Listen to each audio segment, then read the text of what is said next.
Modern history है SPC का modern history आपके एसपीसी का।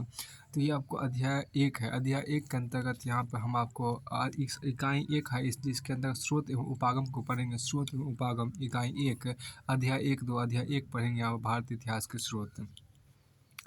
तो आधुनिक भारतीय इतिहास के जो स्रोत उनको पढ़ने का प्रयास करें। भारतीय इतिहास लेखन देखिए, भारतीय इतिहास लेखन ने भारत में यूरोपियों के आगमन के साथ न केवल उपागम उपचार और तकनीक में अपितु ऐतिहासिक साहित्य की मात्रा में भी परिवर्तन को अनुभव किया।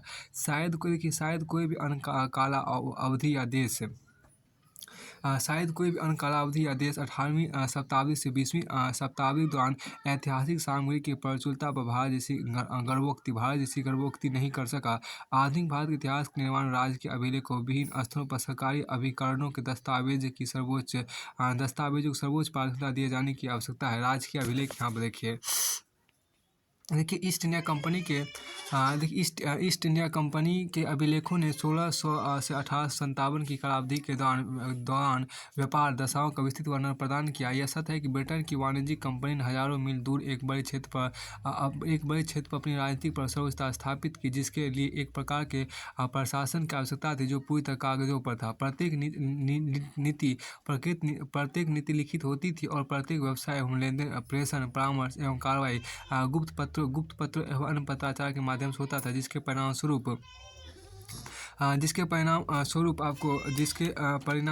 स्वरूप कल्पनातीत मात्रा में ऐतिहासिक सामग्री में वृद्धि हुई। राजकीय अभिलेख निदेशक मंडल और बोर्ड ऑफ कंट्रोल से संबंध अभिलेखों के अतिरिक्त जिले से होकर सर्वोच्च सत्ता तक प्रशासन के सभी स्तरों को शामिल करते थे। जब ब्रिटिश महारानी क्राउन ने भारतीय प्रशासन संभाला तो इसने भी बड़ी मात्रा में विभिन्न तरीकों के राज्य के अभिलेख सुरक्षित रखे। इन अभिलेखों का परीक्षण करके हम चरणवार प्रत्येक मुख्य घटना एवं विकास को समझ सकते हैं और नीति निर्माताओं के मनोविज्ञान समेत निर्णय की प्रक्रिया का अनुगमन कर सकते हैं।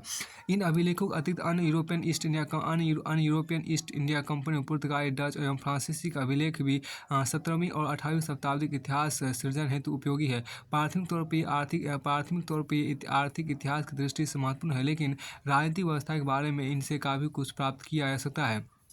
अन्य स्रोत यहाँ देखें क्या कि देखिए अन्य स्रोत कई सारे समकालीन और अंशतः समकालीन जैसे वृत्तांत, जीवन साहित्य एवं यात्रा वृत्तांत भी है, जिन्होंने 18वीं एवं 19वीं शताब्दी के पूर्वांत के इतिहास की रोचक एवं उपयोगी झलकी प्रदान की है। यद्यपि समाचार पत्रों एवं पत्रिकाओं ने 18वीं शताब्दी उपरांत अपनी उपस्थिति दर्ज की है, तथापि उन्होंने 19वीं और 20वीं शताब्दी में भारतीय समाज के लगभग सभी पहलुओं बेहद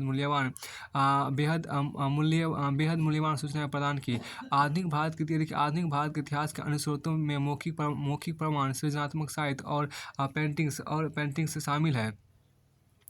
देखिए यद्यपि मौखिक स्रोतों की अपनी सीमा होती है, वे अन्य ऐतिहासिक सामग्री के पुष्टिकरण में तथा घटनाओं, व्यक्तियों एवं ऐतिहासिक घटनाक्रम को समझने में हमारी मदद करते हैं। सृजनात्मक साहित्य विशेष रूप से स्वदेशी साहित्य के नए रूप जैसे उपन्यास, लघु कहानियाँ एवं कविताओं, जिनका विकास पश्चिम के प्रभाव में हुआ, ने समकालीन सामाजिक वास्तविकताओं का विविध प्रतिबिंब प्रदान किया।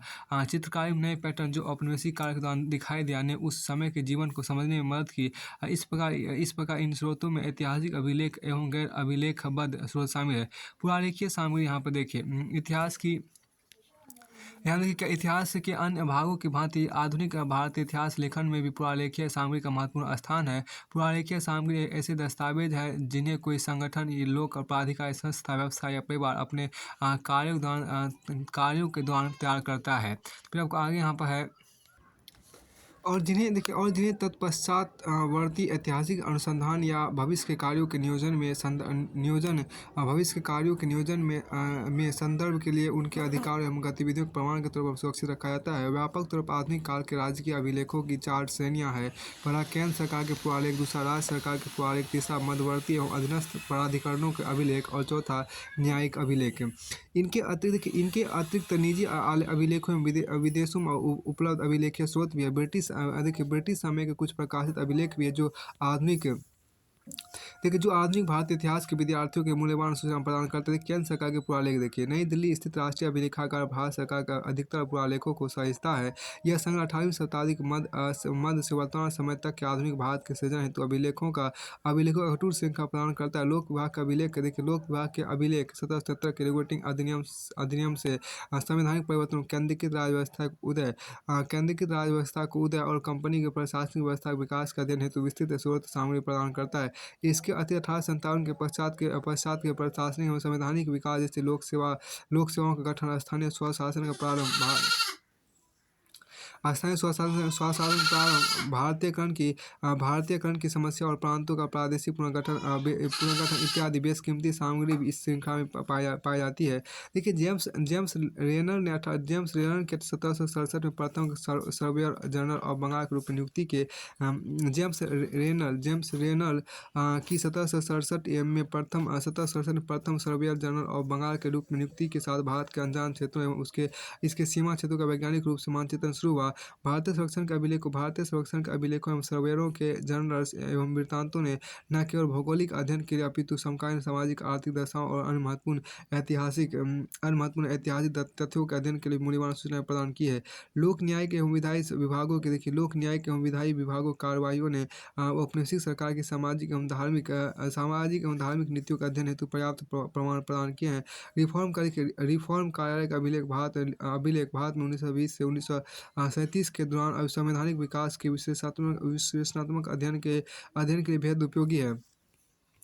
राज्य सरकार के पुरालेख देखिए, यहाँ पर क्या कि आपको देखिए, राज्य के अभिलेखागारों में अभिलेखों पहला भूतपूर्व ब्रिटिश भारतीय प्रांत तो भूतपूर्व राजसी राज्य जिन्हें 1927 के पश्चात भारतीय संघ में शामिल कर लिया गया, और तीसरा ब्रिटिश शासन के अतिरिक्त विदेशी प्रशासन से संबंध स्रोत सामग्री मिलती है। इसके अतिरिक्त उन भारतीय शक्तियों को अभिलेख जिन्हें ब्रिटिश शक्ति ने हथिया लिया और उनके क्षेत्र को ब्रिटिश क्षेत्र में मिला लिया गया, तभी आधुनिक भारतीय इतिहास के महत्वपूर्ण स्रोत सामग्री है। अब देखिए, न्यायिक अभिलेख की बात करते हैं।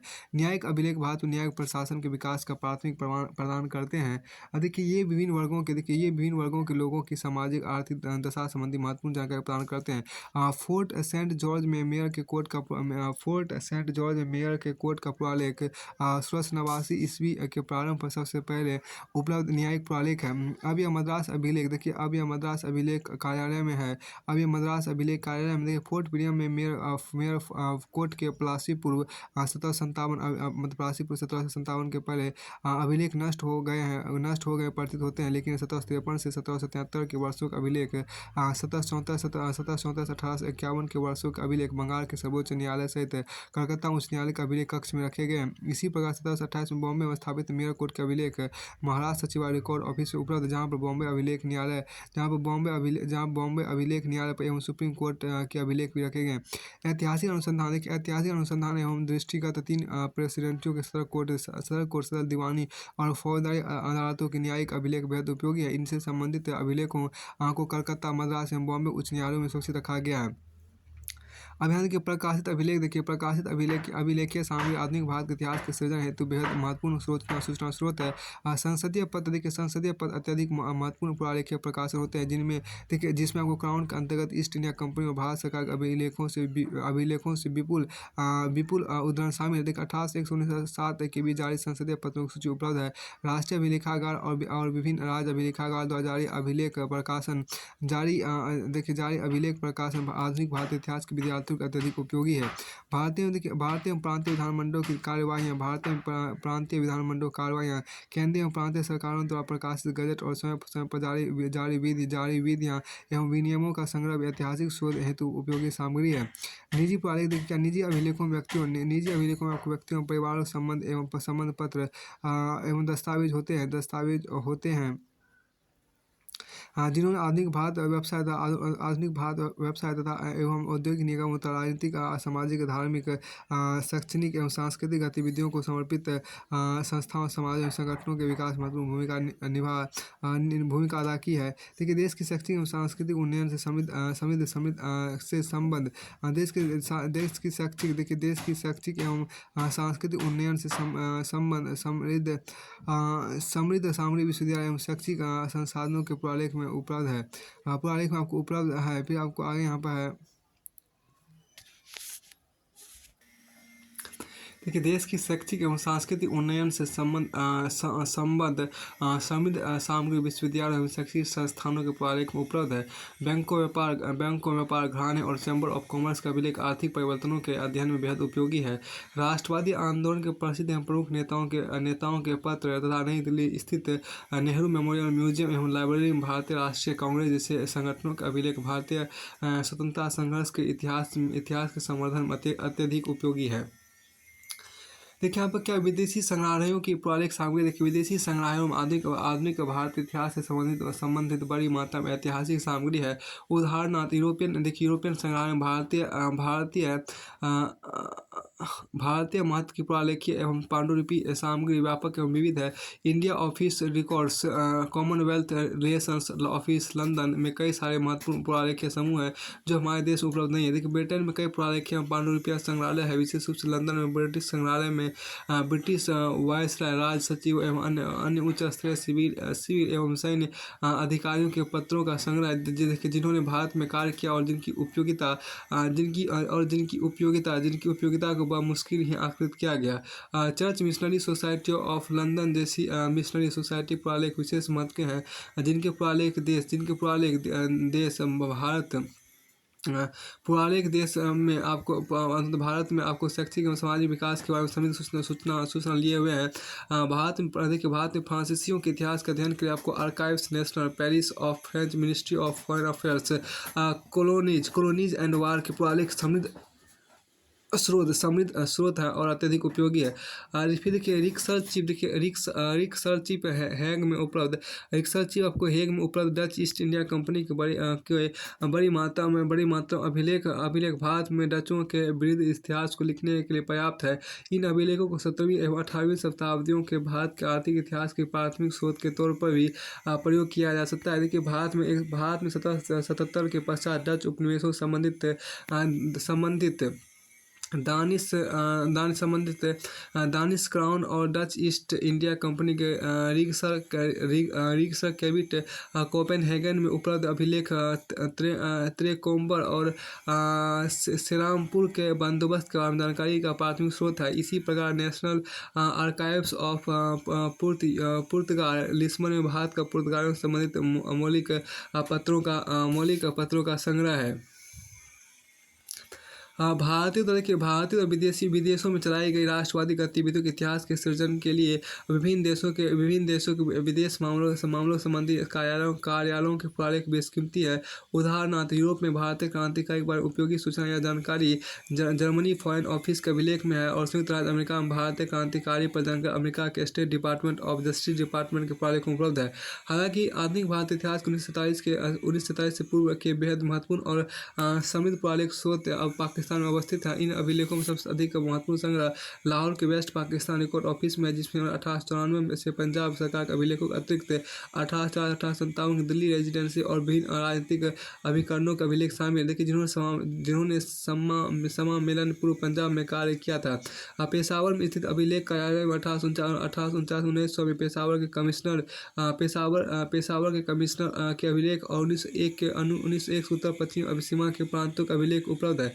ये अभिलेख को भारतीय उपमहाद्वीप के प्रादेशिक इतिहास के अध्ययन के लिए मूल्यवान है और भारत का अफगानिस्तान, ईरान और सीमावर्ती क्षेत्रों की जनजातियों के साथ संबंधों के बारे में उपयोगी सूचना प्रदान करते हैं। अब देखिए, जीवनी साहित्य एवं संस्कृति। देखिए, जीवनी साहित्य संस्मरण एवं यात्रा वृत्तांत। देखिए, इसमें आपको ये कि देखिए, जीवनी साहित्य संस्मरण या यात्रा वृत्तांत जैसे समकालीन या अर्ध समकालीन दस्तावेज एवं प्रमाण उपलब्ध है जो हमें 18वीं और 19वीं शताब्दी के भारत के इतिहास को उपयोगी झलक प्रदान करते हैं। व्यक्तिगत अभिलेखों का देखिए महत्व। कई यात्री व्यापारी मिशनरी एवं सिविल सर्वेंट जो इन शताब्दियों के दौरान भारत आए ने देश के विभिन्न हिस्सों पर अपने अनुभवों एवं प्रभावों की छाप छोड़ी।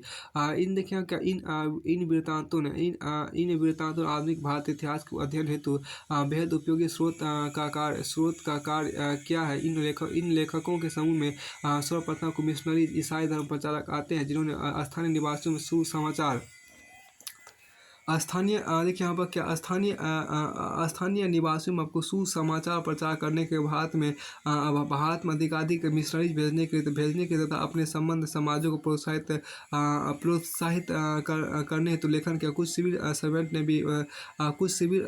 ने भी इस सुसमाचार के ईसाई धर्म का प्रचार दृष्टिकोण का प्रतिनिधित्व भी किया। उदाहरण सर जॉन सोर और चार्ल्स ग्रांट दोनों बंगाल में लंबी सेवाएं प्रदान की ने ईसाई धर्म प्रचारक को मिशनरीज एवं उनकी गतिविधियों का पुरजोर समर्थन किया। देखिए आप यात्रा वृत्तांत आपके यहाँ पर देखिए यात्रा वृत्तांत जो आपको है उसको यहाँ पर आपको है यात्रा वृत्तांत। देखिए यहाँ ब्रिटिश इसमें जो आपको कहा है देखिए ब्रिटिश ईस्ट इंडिया कंपनी कुछ कर्मचारी की यात्रा वृत्तांत भी बेहद मूल्यवान है। जॉर्ज फॉस्टर की यात्रा वृत्तांत। देखिए यहाँ पे यात्रा वृत्तांत की बात करते हैं। ब्रिटिश ईस्ट इंडिया कंपनी के कुछ कर्मचारियों की यात्रा वृत्तांत भी बेहद मूल्यवान है। जॉर्ज फॉस्टर की यात्रा वृत्तांत जिन्होंने 1783 मंगाल लखनऊ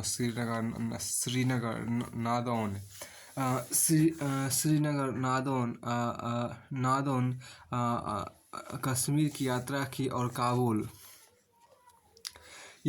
और काबुल कैस्पियन सागर एवं सेंट पीटर्सबर्ग होते हुए इंग्लैंड वापस गए ने उत्तरी भारत की राजनीतिक दशाओं के बारे में जानकारी प्रदान की। यहाँ के जिन्होंने अब देखिए यहाँ पर फिर से कि बेंजामिन हेन के 1814 में प्रकाशित several tours through various parts of the peninsula journal ने देखिए बेंजामिन हेन के 1814 ईस्वी में प्रकाशित several tours through various parts of the peninsula journal ने उस समय के दौरान प्रायद्वीप के आर्थिक उत्पादों पर बेहतरीन जानकारी प्रदान की। 1831 में प्रकाशित जेम्स बर्न्स की भुज की चिकित्सकीय स्थाकृति पर टिप्पणी और visit to the court of Sindh के लेखन ने कक्ष के इतिहास पर जानकारी प्रदान की। अलेक्जेंडर बर्न्स का वृत्तांत ट्रेवलर्स इनटू बुखारा जो 1834 में 3 वॉल्यूम में प्रकाशित हुआ भारत से काबुल की उसकी यात्रा का वर्णन है। इस यात्रा का राजनीतिक उद्देश्य पता लगाना था कि ईस्ट इंडिया कंपनी के लिए सिंधु क्षेत्र किस प्रकार लाभदायक होगा। देखिए CJC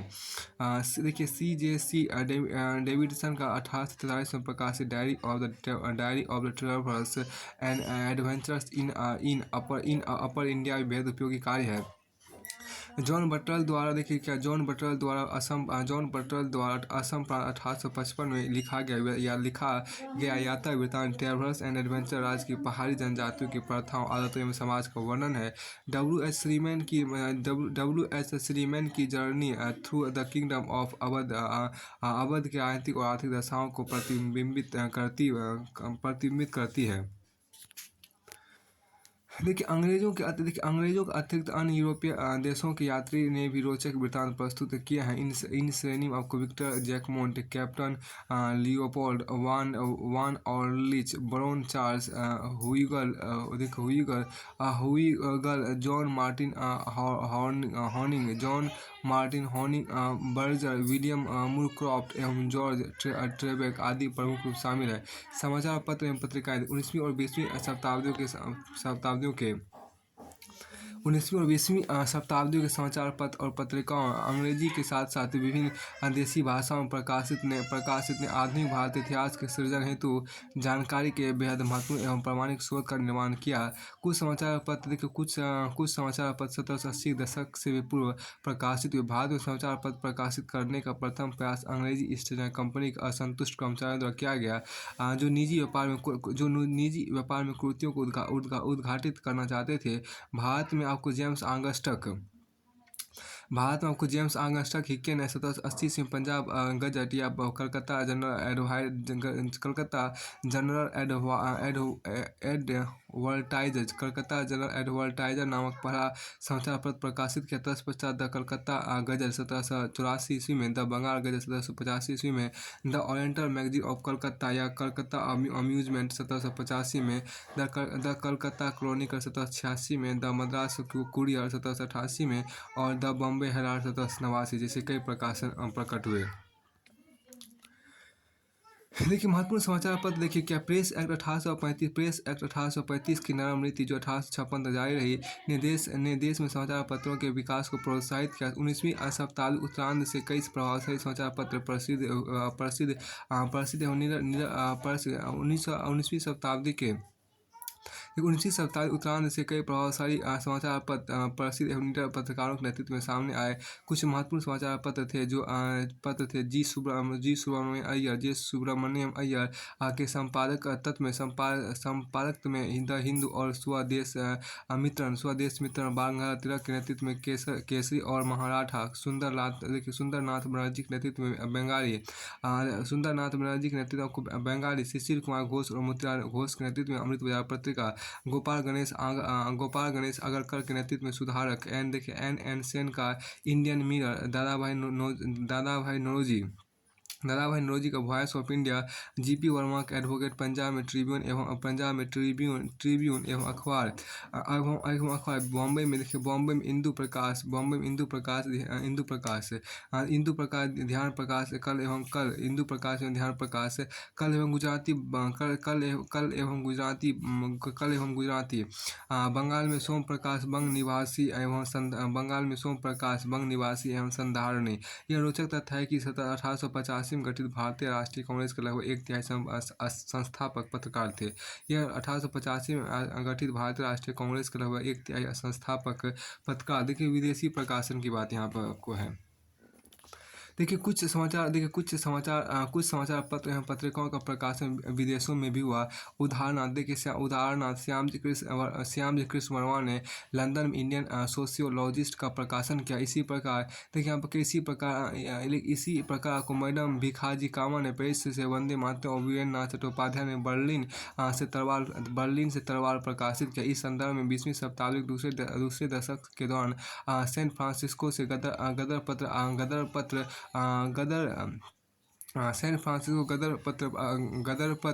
गदर पार्टी के मुख्य पत्र के तौर पर प्रकाशित किया गया और वैंकूवर से तारकनाथ दास का हिंदुस्तान प्रकाशित हुआ। इन सभी ने विदेशों में क्रांतिकारी एवं राष्ट्रवादी गतिविधियों में पर्याप्त प्रमाण एवं जानकारी प्रदान की। देखिए समाचार पत्रों का महत्व देखिए। समाचार पत्र जनमत का निर्माण करते हैं और उनके द्वारा प्रकाशित रिपोर्टों का लोगों पर अत्यधिक प्रभाव पड़ता है। समाचार पत्र विभिन्न घटनाओं पर लोगों की भावना एवं दृष्टिकोण को आकार प्रदान करते हैं। समाचार पत्र आधुनिक भारतीय इतिहास के महत्वपूर्ण स्रोत हैं। इसे इस तथ्य से समझा जा सकता है कि 1870 के दशक से इन अखबारों अंग्रेजी एवं देसी भाषा दोनों ने भारतीय औपनिवेशिक से वर्तमान समय तक जीवन में लगभग सभी पहलुओं को विचित्रित किया है।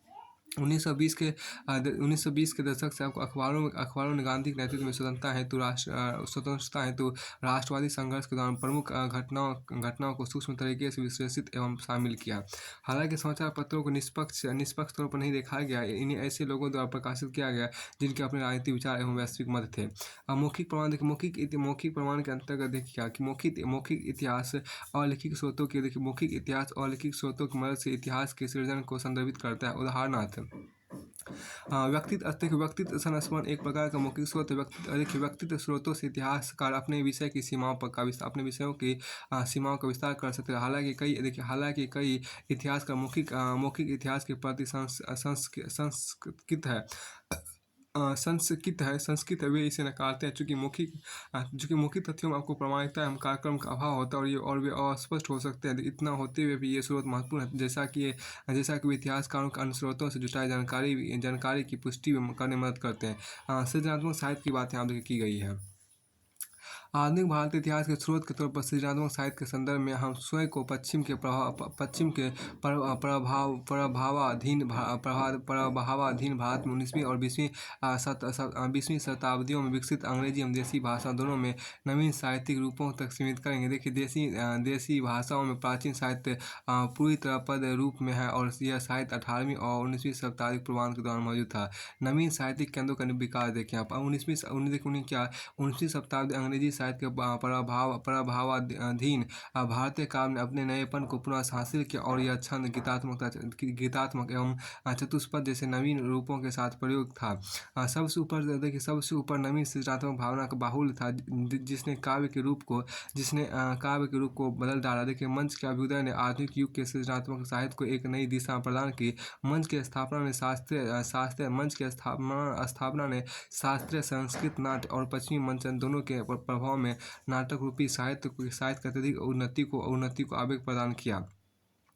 इन सभी साहित्य विकास एवं लेखन ने औपनिवेशिक समय के लोगों के जीवन पर प्रचुर जानकारी प्रदान की। वास्तव में भारतीय रोमांटिक काव्य स्वतंत्रता के भारतीय संघर्ष का मुखरित प्रतिनिधि था। इनमें से कुछ प्रमुख है। उर्दू के मोहम्मद इकबाल 1876 से 1938 ईस्वी तक, हिंदी में निराला 1897 से 1961 ईस्वी तक, और बंगाली में काजी नजरुल इस्लाम 1899 से 1976 तक। मराठी में केशव सूत्र 1866 से 1905 तक। मलयालम में जी शंकर पुरुष 1902 से। अब इसका देखिए अब यहाँ देखिए सुब्रमण्यम भारती, यहाँ से देखिए जो लाइन है पूरी तरह से आपको मिट गया है।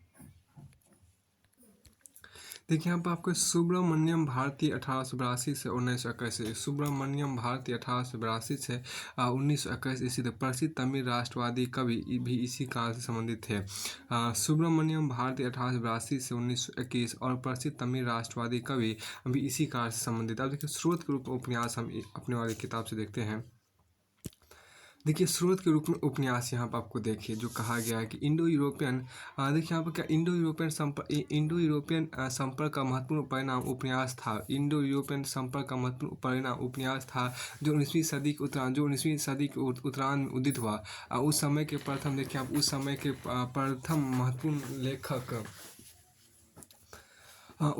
प्रथम महत्वपूर्ण लेखक बंकिम चंद्र चटर्जी 1838-1894 ईस्वी तक। देखिए उस समय के प्रथम महत्वपूर्ण लेखक बंकिम चंद्र चटर्जी 1838-1894 ईस्वी तक। तो 1838-1894 ईस्वी तक बंकिम चंद्र चटर्जी का आपको जीवन काल रहा। तो उस समय के आपको 1838-1894 से लेकर 1894 ईस्वी तक बंकिम चंद्र चटर्जी का जीवन काल रहा। और उस समय के प्रथम महत्वपूर्ण लेखक बंकिम चंद्र चटर्जी प्रसिद्ध बंगाली उपन्यासकार थे। उनके उपन्यास अधिकतर ऐतिहासिक है और उनमें उनमें से आनंद मठ आपको आनंद मठ 1882 में, और उनमें से आनंद मठ बेहद लोकप्रिय एवं प्रसिद्ध हुआ। विशेष रूप से इसके प्रभाव था राष्ट्रीय गीत वंदे मातरम के लिए। इच्छाराम सूर्यराम देसाई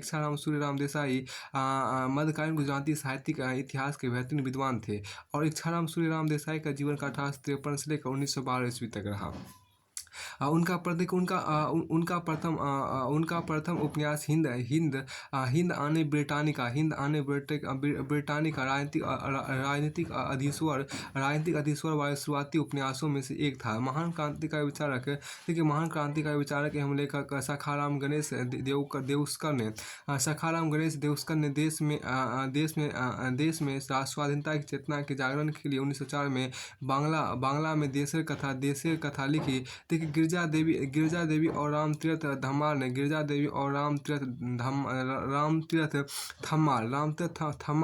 जिन्होंने क्रमशः मोहनरा रजनी 1931 और दसी कलीन मोसा बलई 1936 उपन्यास लिखे, ने भी उपन्यास को सामाजिक अनुभव का एक प्रभावी माध्यम बनाया। ये देखिए प्रेमचंद थे। प्रेमचंद का जीवन का आपको 1880 से 1936 ईस्वी तक रहा। प्रेमचंद का जीवन का आपको 1880 से लेकर 1936 ईस्वी तक आपको रहा। तो यह प्रेमचंद थे एक उपन्यासकार एवं उर्दू हिंदी के लघु कहानीकार जिन्होंने कल्पित साहित्यिक संसार में भारत को एक अलग स्थान दिलाया। उन्होंने उपन्यास का प्रयोग सामाजिक परिवर्तन के रूप में किया, और उनके उपन्यासों ने भारतीय ग्रामीण समाज के आयामों की समझ और गहरी सामाजिक चिंताओं को प्रतिबिंबित किया। उनके लेखन में आपको रंगभूमि उनके लेखन में आपको रंगभूमि 1924, गोदान 1936, सेवा सदन 1919 और प्रेमाश्रम 1924 जैसे प्रमुख उपन्यास एवं कफन, पूस की रात, शतरंज के खिलाड़ी इत्यादि लघु कहानियाँ शामिल है। ग्रामीण जीवन को उद्घाटित करने के उपन्यास की परंपरा को फणीश्वर नाथ रेणु के हिंदी उपन्यास मैला आंचल ने आगे बढ़ाया। ठीक है, फणीश्वर नाथ रेणु का जीवन काल 1921 से 1933 ईस्वी तक रहा। अब ओडिशा में ओडिशा मोहंती का पर्जा, गुजराती में आपको पन्नालाल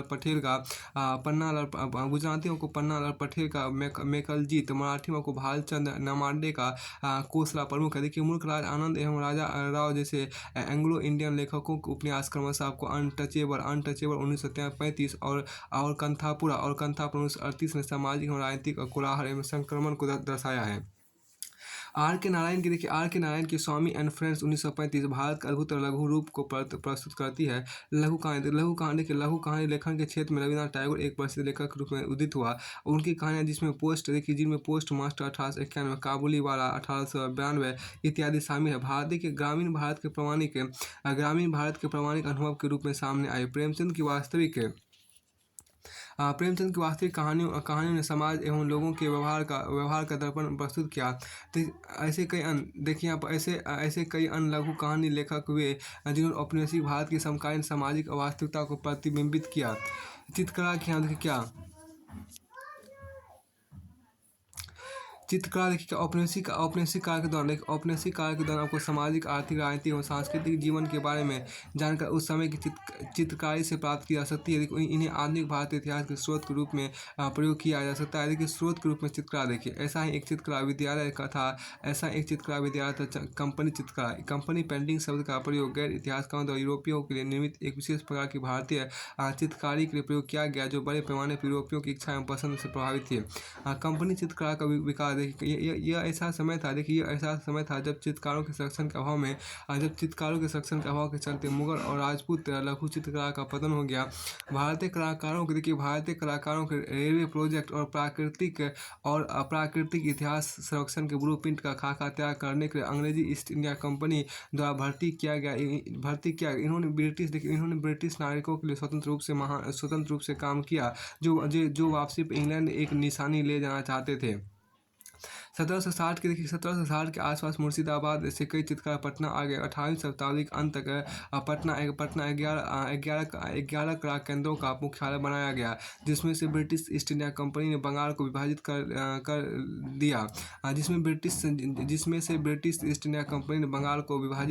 दिया। कंपनी स्कूल की चित्रकारी शैली पटना स्कूल के तौर पर भी जानी जाती है। लेकिन अन्य प्रभावशाली चित्रकारी के नाम वाराणसी एक प्रमुख हिंदू तीर्थ स्थल एवं मद्रास, जहाँ 1798 से 1800 ईस्वी तक लॉर्ड क्लाइव रहे थे।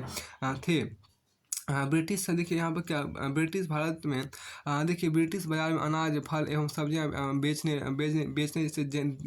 जैसे दैनंदिन जीवन के चित्रों को सहेजना चाहते थे। चित्रकारी दिखाती है कि 1850 के बाजार आज के भारत में खाद्य बाजारों के समान थे। धर्म, जाति एवं व्यवसाय भी बेहद लोकप्रिय विषय थे। विशेष रूप से दक्षिण भारत में कंपनी स्कूल के चित्रकारों ने गहरे भारतीय अपारदर्शी रंगों की जगह पानी वाले हल्के रंगों का प्रयोग करना शुरू किया। भारतीय लघु चित्रकार में परंपरागत रूप से प्रयुक्त चमकीले रंगों की जगह हल्के नीले, हरे एवं भूरे रंगों का प्रयोग होने लगा। देखिए यहाँ पर क्या कंपनी चित्रकारी को भारत के लोगों के अभ्युदय के ऐतिहासिक दस्तावेजीकरण के रूप में प्रयोग किया जा सकता है। एक कंपनी चित्रकारी को भारत के लोगों के अभ्युदय के ऐतिहासिक दस्तावेजीकरण के रूप में प्रयोग किया जा सकता है। 1857 के विद्रोह पर चित्रकारी यहाँ देखिए 1857 के विद्रोह पर चित्रकारी देखिए paintings, pencil drawings, poster, cartoons एवं बाजार प्रिंट के रूप में भारतीय एवं ब्रिटिश या अंग्रेजों द्वारा 1857 के विद्रोह की चित्रित तस्वीर एक महत्वपूर्ण अभिलेख है।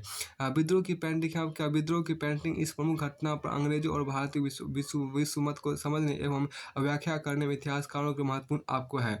कालीघाट चित्रकला देखिए आप क्या कालीघाट चित्रकला जो 19वीं शताब्दी में कलकत्ता में विकसित हुई ने न केवल आपको पौराणिक चरित्रों एवं आकृतियों को उकेरा अपितु अपने दैनंदिन जीवन में संलग्न आम लोगों को भी दर्शाया। देखिए साधारण जन के जीवन की तस्वीरों तत्कालीन कलकत्ता में सामाजिक जीवन के परिवर्तन को चित्रित किया। इन चित्रकलाओं ने तत्कालीन सामाजिक बुराइयों पर भी टिप्पणी की। कला स्कूल देख क्या 1857 के थोड़े समय पश्चात बॉम्बे, कलकत्ता और मद्रास में कला स्कूल खोले गए। इनमें शिक्षण पद्धति एवं पाठ्यक्रम ब्रिटिश रॉयल अकेडमी पर आधारित थे। देखिए भारतीय विद्यार्थी ने ऑयल रंगों को कैनवास पर वाटर कलर को पेपर पर प्रयोग करने जैसी नवीन कला सामग्री को समझा।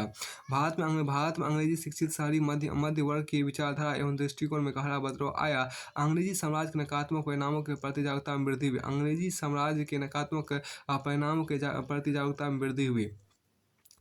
कला पर राष्ट्रवाद का प्रभाव देखिए 19वीं शताब्दी के अंतिम दशक में सृजित नए प्रकार की भारतीय कला की प्रारंभिक प्रेरणा राष्ट्रवादी एवं देशभक्ति थी। इस नवीन कला आंदोलन ने अपना शुरुआती अभिप्रेरण उदयीमान राष्ट्रवाद से ग्रहण किया।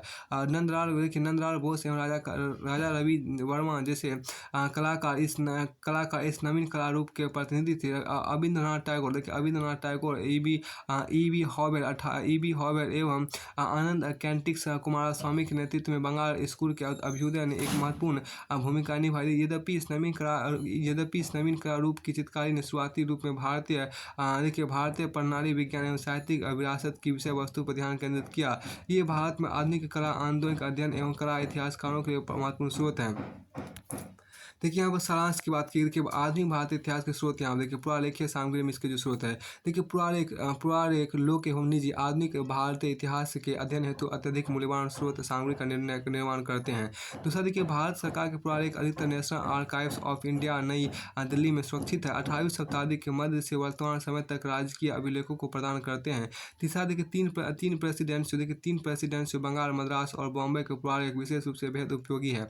चौथा देखिए आपको न्यायिक अभिलेख देखिए न्यायिक अभिलेख अत्यधिक मूल्यवान होते हैं। जैसा कि ये न्यायिक न्यायालयों के पुरालेखों का संग्रह करते हैं। देखिए जिसने भारत में न्यायिक प्रशासन के विकास के अध्ययन हेतु प्राथमिक स्रोत के तौर पर सेवा प्रदान की। पांचवा देखिए निजी पुरालेखों में व्यक्तियों एवं परिवारों के पत्र दस्तावेज होते हैं जिन्होंने आधुनिक भारत के विकास में महत्वपूर्ण भूमिका निभाई। देखिए विदेशी संग्रहालयों के पुरालेखीय सामग्री आधुनिक भारत के इतिहास के सृजन हेतु उपयोगी विविध एवं व्यापक अभिलेख मुहैया कराए हैं। 1927 के पूर्व से संबंध कुछ महत्वपूर्ण पुरालेख लाहौर के रिकॉर्ड ऑफिस पाकिस्तान उपलब्ध है। जीवनी साहित्य एवं संस्मरण यहाँ पर देखिए 18वीं एवं 19वीं शताब्दी के दौरान यात्री व्यापारियों मिशनरी एवं लोक सेवकों के वृत्तांतों ने समकालीन अवधि पर रोचक अंतर्दृष्टि एवं उपयोगी सूचनाएं प्रदान की है। समाचार पत्र एवं पत्रिका 1980 के दशक से औपनिवेशिक समयावधि के दौरान अवतरित समाचार पत्र एवं पत्रिकाओं ने तत्कालीन समाज के सभी पहलुओं पर व्यापक जानकारी प्रदान की। दूसरा Indian sociologist London, Vande Mataram, Paris और तलवार, बर्लिन एवं आपको गदर, सैन फ्रांसिस्को जैसे कुछ पत्र विदेशों से प्रकाशित हुए। मौखिक प्रमाण यहाँ पर देखिए मौखिक प्रमाणों एवं आंकड़ों ने इतिहासकारों एवं लेखकों को उनके विषय की सीमाओं को व्यापक करने में मदद की है। यद्यपि इन मौखिक स्रोतों में प्रामाणिकता का अभाव प्रतीत होता है, इनका कार्यक्रम अस्पष्ट है। देखिए सृजनात्मक साहित्य क्या था? साहित्य के नए रूप जो पश्चिमी साहित्य के प्रभावाधीन औपनिवेशिक काल के दौरान उदित हुआ ने तत्कालीन समय का सामाजिक, आर्थिक, राजनीतिक और सांस्कृतिक परिदृश्य प्रतिबिंबित किया। फिर आपको आगे देखिए लघु कहानियों के विभिन्न लेखकों ने औपनिवेशिक काल के विभिन्न पहलुओं को प्रकट किया। चित्रकला औपनिवेशिक काल के दौरान कंपनी स्कूल ऑफ पेंटिंग चित्रकला का महत्वपूर्ण संस्थान था, जिसने समकालीन समय के दृश्य चित्रों को प्रदान किया। दूसरा 1857 के महान विद्रोह कुछ यूरोपियन चित्रकारी बेहद महत्वपूर्ण है। तीसरा 1857 पश्चात चित्रकला के क्षेत्र में कई नवीन विकास हुए और भारतीय कला में नवीन प्रवृत्ति का विकास और भारतीय भारतीय कला में नवीन प्रकृति का विकास। 19वीं शताब्दी के अंतिम दशक में हुआ जो विशेषता 19वीं शताब्दी के अंतिम दशक में हुआ जो विशेषताओं 19वीं शताब्दी के अंतिम दशक में हुआ जो विशेषताओं में राष्ट्रवादी एवं देशभक्ति था। तो चौथा रविन्द्रनाथ टैगोर के नेतृत्व में बंगाल स्कूल ऑफ पेंटिंग्स ने भारतीय पौराणिक कथा एवं सांस्कृतिक विरासत जैसे विषयों को ध्यान दिया। फिर आपको अध्याय 2 आपको यहाँ पर देखिए, अध्याय 2 आपको आधुनिक भारतीय इतिहास लेखन के प्रमुख उपागम, उसको हम देखते हैं अगले वीडियो में। देखिए यहाँ पर क्या है कि अध्याय 2 देखिए आधुनिक भारतीय इतिहास लेखन के प्रमुख उपागम देखिए।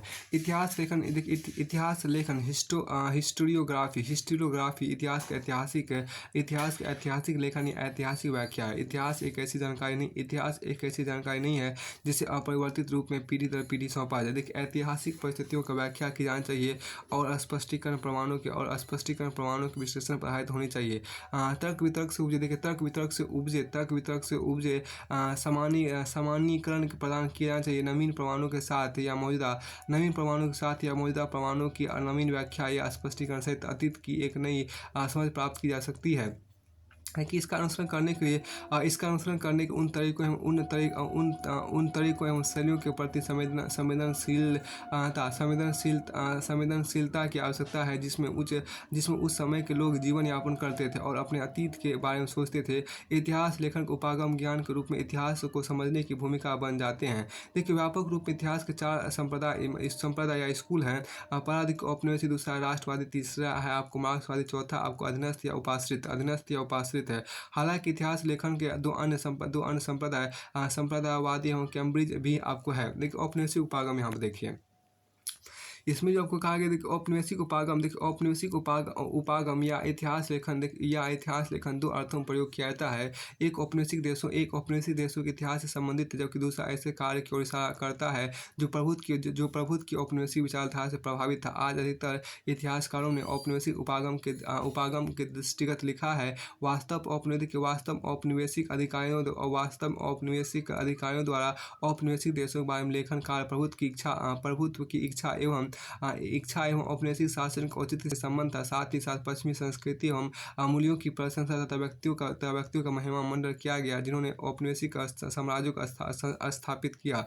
अब कि जेम्स मिल देखिए James mount Stuart, elephant, Vincent Smith एवं अन्यों द्वारा लिखा गया भारत के इतिहास औपनिवेशिक उपागम को उचित उदाहरण है। देखिए इस प्रकार के वर्णन में भारत को अवरुद्ध समाज, पिछली सभ्यता एवं सांस्कृतिक रूप से निष्कृष्ट दिखाया गया है, जबकि ब्रिटेन को उत्कृष्ट सभ्यता एवं उन्नत विज्ञान एवं प्रौद्योगिकी वाले देश के रूप में महिमा मंडित किया गया। हालांकि सभी ब्रिटिश ऐतिहासिक लेखन को एक समान रूप से औपनिवेशिक मानना सही नहीं है, क्योंकि 19वीं और 20वीं शताब्दी के पूर्वार्ध के दौरान औपनिवेशिक संप्रदाय के तहत विभिन्न उपागम एवं व्याख्यात्मक फ्रेमवर्क विकसित हुए। देखिए सारगर्भित रूप में औपनिवेशिक उपागम सांस्कृतिक आधिपत्य स्थापित करने और भारत को ब्रिटिश शासन के वैधीकरण के रूप में इतिहास को औचित्य प्रदान करने हेतु विचारात्मक प्रयास का एक भाग था। देखिए राष्ट्रवादी उपागम यहाँ देखिए राष्ट्रवादी उपागम का विकास औपनिवेशिक उपागम से सामना करने और प्रत्युत्तर देने के रूप में हुआ। यह भारतीय लोगों उनके ऐतिहासिक अभिलेख की औपनिवेशिक झूठी निंदा के सम्मुख राष्ट्रीय आत्मसम्मान के निर्माण का एक प्रयास था। इस उपागम के इतिहासकार और मौजूदा ऐतिहासिक स्रोतों के विश्लेषण के आधार पर औपनिवेशिक ऐतिहासिक विवरणों की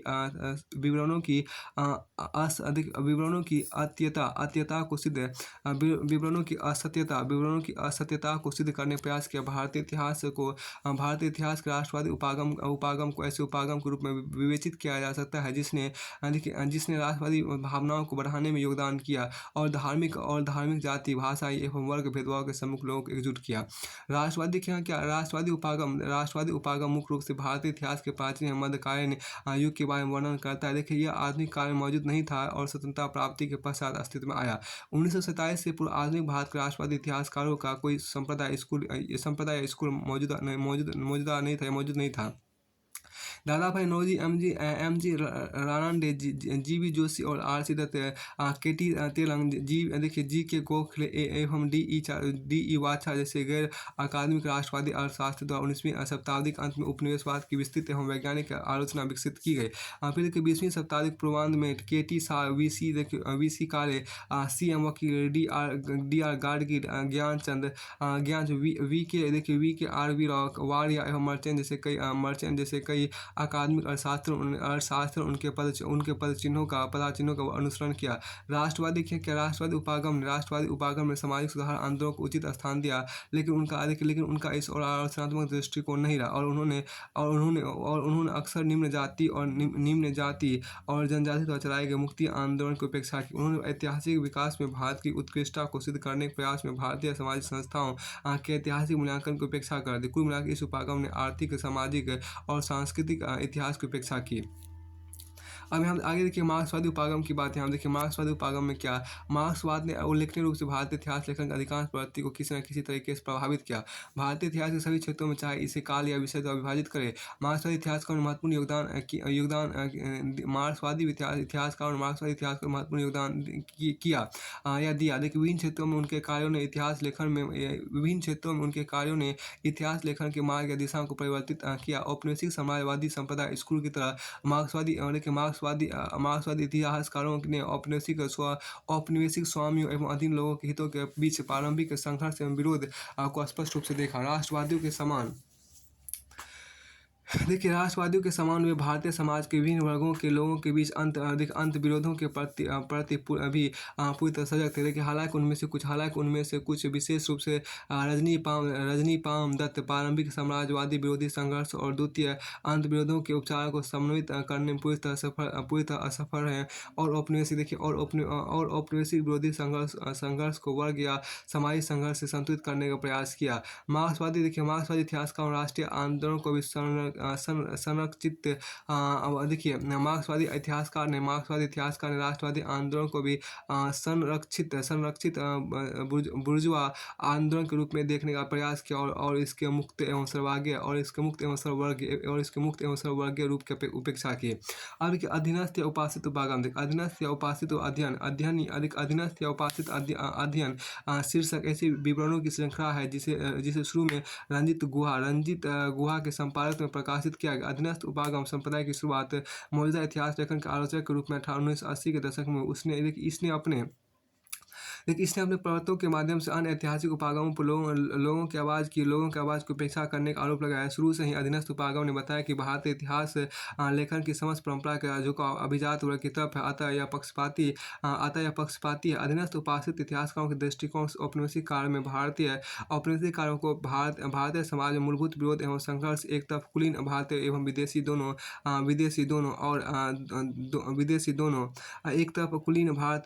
दोनों और दूसरी उपासितों के बीच था, न कि उपनिवेशवाद और भारतीय लोगों के बीच। देखिए ये विश्वस्त है कि भारतीय लोग कभी भी एक साझा समाजवाद विरोधी संघर्ष में एकजुट नहीं हुए थे।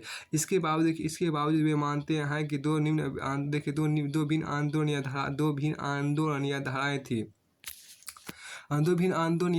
एक उपासित की वास्तविक समाजवाद विरोधी धारा और दूसरी कुलीन की झूठी राष्ट्रीय आंदोलन धारा। कुलीन धारा भारतीय राष्ट्रीय कांग्रेस के पदाधिकारियों के नेतृत्व में कुलीन के बीच शक्ति के लिए संघर्ष हेतु झुंड से थोड़ा अधिक था। देखिए हालांकि अधीनस्थ उपासित संप्रदाय या स्कूल जिसने शुरू में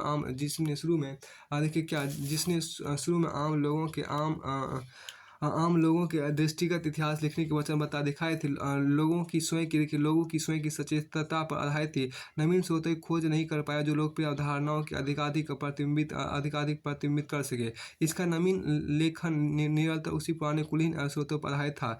अब एक संप्रदायवादी उपागम यहाँ पर देखिए। राष्ट्रवादी इतिहासकारों की भांति संप्रदायवादी इतिहासकारों ने मध्यकालीन भारत और औपनिवेशिक काल की पाठ्य पुस्तकों के औपनिवेशिक इतिहास लेखन तक स्वयं को पूरी तरह सीमित कर दिया। भारतीय संप्रदायवादी इतिहासकार द्वारा निर्मित सामान्यीकरण को ब्रिटिश इतिहासकार और प्रशासक के लेखन में ढूंढा जा सकता है। संप्रदायवादी मतानुसार भारत का मध्यकालीन इतिहास हिंदू मुस्लिम मतभेद एवं संघर्ष की एक लंबी कहानी थी। हिंदू और मुस्लिम अस्थायी रूप से शत्रुता शिविरों में विभाजित थे, जिनके आपसी संबंध कड़वे, शत्रुतापूर्ण, विरोधात्मक एवं अविश्वासी थे। देखिए ये विचार यहाँ पे ये विचार न केवल इतिहासकारों के लेखन में प्रतिबिंबित हुआ अपितु सांप्रदायिक राजनीतिक नेताओं के हाथ में अधिक उग्र एवं विषाक्त रूप में सामने आया। दूसरे यह विचार कि मध्यकालीन भारत मुसलमानों ने शासक वर्ग का निर्माण किया और हिंदुओं हिंदुओं पर शासन किया था। हिंदू शासित अधीन एवं पराधीन थे परिचित किया गया। अब कैम्ब्रिज स्कूल उपागम देखिए। कैम्ब्रिज स्कूल या कैम्ब्रिज संप्रदाय या स्कूल उपागम का मत है कि औपनिवेशिक काल के दौरान औपनिवेशिक काल को भारतीय समाज में क्षेत्रीय एवं लंबवत भागों द्वारा चरितार्थ हुआ और भारतीय राजनीति का स्थान एवं क्षेत्रीय सरदारों के क्षेत्रीय सरदारों के बीच गुटिया चतुरता एवं प्रतिस्पर्धा द्वारा सीमांकन हुआ। इस प्रकार उनके मतानुसार औपनिवेशिक शासन के अंतर्गत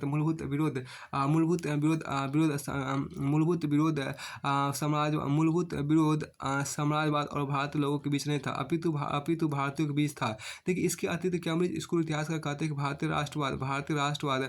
भारतीय लोगों को औपनिवेशिक शोषण के विरुद्ध संघर्ष का उत्पाद नहीं था, अपितु देखिए यहाँ क्या अपितु ब्रिटिश शासकों द्वारा प्रदत्त लाभों को प्राप्त करने के भारतीयों के बीच था। देखिए, राष्ट्रीय यहाँ पर क्या कि राष्ट्रीय आंदोलन के नेता महान विचारों से प्रेरित नहीं थे, अपितु उसके पश्चात मिलने वाले भौतिक लाभ एवं शक्ति से प्रेरित थे। इस उपागम के कई इतिहासकारों एवं शोधार्थियों तथा विद्वानों द्वारा इस आधार पर आलोचना की गई कि ये तथ्यों को मानव व्यवहार से हटाकर देखता है और राष्ट्रवाद को पाश्विक राजनीतिक स्तर पर ले जाता है। अब एक उदारवादी व्याख्या यहाँ पर देखिए।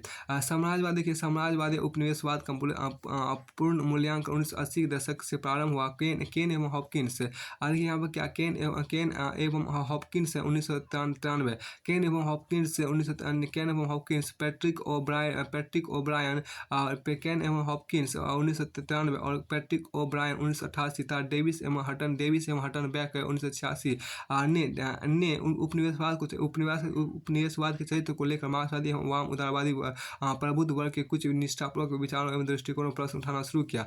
इस उपागम के प्रस्तावक तर्क देते हैं कि उपनिवेशों का आर्थिक शोषण पूरी तरह ब्रिटिश लोगों के लिए फायदेमंद नहीं था। औपनिवेशिक क्षेत्रों में ब्रिटिश औद्योगिक वस्तुओं के लिए बाजारों की उपलब्धता और बाहरी देशों या बाजारों में पूंजी निवेश, भारत में रेल परिवहन की व्यवस्था करना, ब्रिटेन में घरेलू निवेश को हतोत्साहित और नवीन औद्योगिक विकास को प्रभावित कर सकता था। देखिए यहाँ पर क्या कि नारीवादी उपागम इतिहास लेखन में लगभग सभी मुख्य प्रवृत्तियाँ औपनिवेशिक से लेकर अधीनस्थ उपासित उपागम इतिहासों में महिलाओं की वास्तविक स्थिति, भूमिका, दर्जा एवं योगदान को स्पष्ट करने में असफल रही। इतिहास में महिलाओं के योगदान को लेकर लेखन 1970 के महिला आंदोलन से माना जा सकता है, जिसने भारत में महिलाओं के अध्ययन के अभ्युदय हेतु संदर्भ एवं आवेग प्रदान किया था। देखिए, तनिका सरकार ने बताया कि स्थापित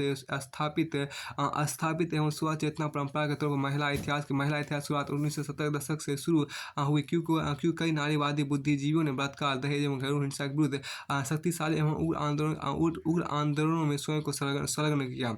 महिलाओं के प्रति लेखन B.R. नंदा द्वारा संपादित इंडियन वुमेन फ्रॉम पर्दा टू मॉडर्निटी जैसे कार्य के साथ शुरू हुआ। देखिए, महिलाओं की अत्यंत दयनीय स्थिति को पंडित रामाबाई द्वारा लिखित the high cast Hindu women 1887 और कैथरीन मेयो द्वारा लिखित मदर इंडिया 1927 में दर्शाया गया। देखिए, भारतीय सभ्यता महिलाओं की स्थिति और दर्जे संबंध अन्य लेखकों में BC लॉ मतलब women in Buddhist literature 1927, I B Horner women under primitive Buddhism women under primitive Buddhism 1930 और AS article the position of women in Hindu civilisation from the prehistoric times to the present 1938 प्रमुख थे। हाँ, देखिए प्रमुख विचार यहाँ पर देखिए क्या दिन ब दिन सैकड़ों हाजिर जवाब बाबू उनके अंग्रेज अत्याचारी के खिलाफ अपने क्रोध रोष को बेहद तीक्ष्ण प्रभावित संरचना के तहत सामने रख रहे थे। इस प्रकार इसमें कोई शंका नहीं कि इन अखबारों को पढ़ने वालों के मस्तिष्क में गंभीर विश्वास उपजेगा कि हम सभी समस्त मानव जाति के शत्रु हैं और विशेष रूप से भारत के। ये बात लॉर्ड डफरिन 1886 में समाचार पत्र में छपी सामग्री नागरिक पर। अब कि हाल के यहाँ पे क्या हाल के वर्षों में भारत के इतिहास का सृजन बेहद तीव्र हो गया, अतः इसकी कुछ व्याख्या का आह्वान किया किया जा सकता है। इसके दो तरफा कारण है। भारतीय परिदृश्य में होते परिवर्तनों को तथ्यों की पुनर्व्याख्या की आवश्यकता है और भारतीय इतिहास के जरूरी तत्वों के बारे में इतिहासकारों के दृष्टिकोण में होते परिवर्तन है।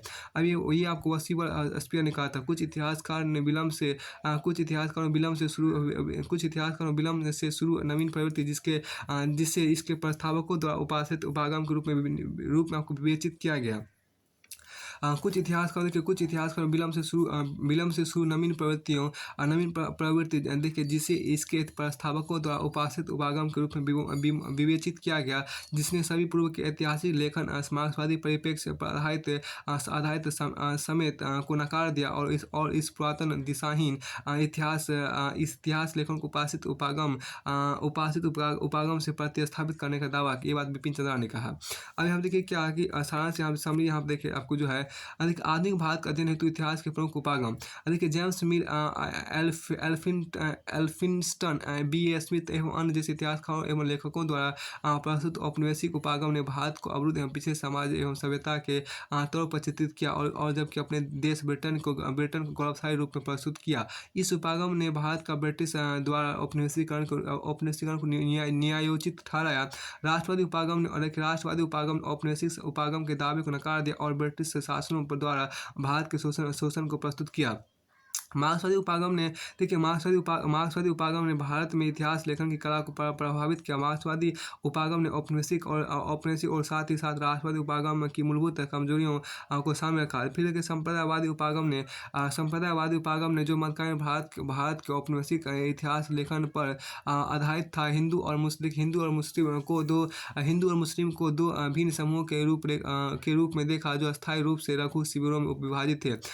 फिर आपको देखिए कैम्ब्रिज उपागम ने भारतीयों के बीच अंतर्विरोधों को देखा, न कि समाजवाद और भारतीय लोगों के बीच।